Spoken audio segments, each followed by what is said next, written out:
Hello viewers, welcome. Let's tackle this question together. This is a box contains 40 identical balls, of which 10 are red and 12 are blue.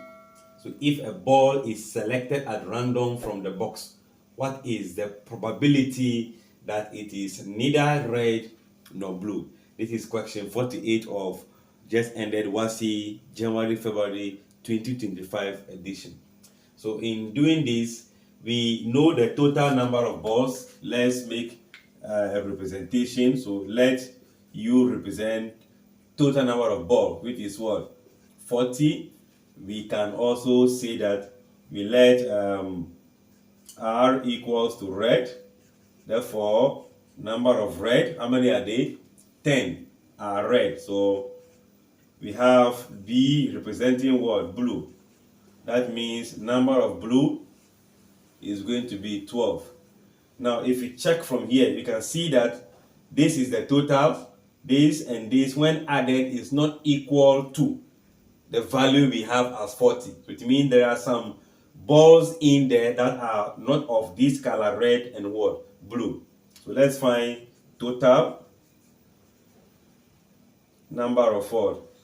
Red and what? Blue balls. That simply means we are adding 10 plus what? 12. That is 22. So what will be the remaining? The remaining one will be talking about neither it is red nor it is what? Blue.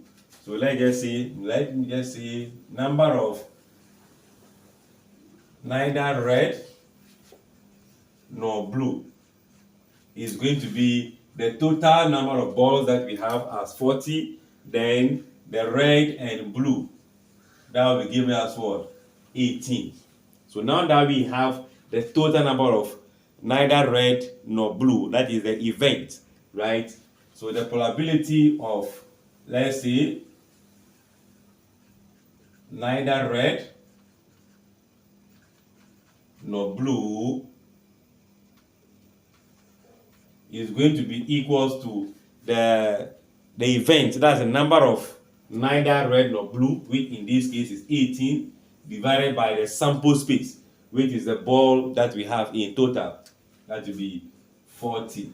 If I use 2, 2 can go here, 9, and 2 can also go here, 20. So 9 on 20 becomes the preferred probability in terms of fraction of the balls that are neither being red nor what?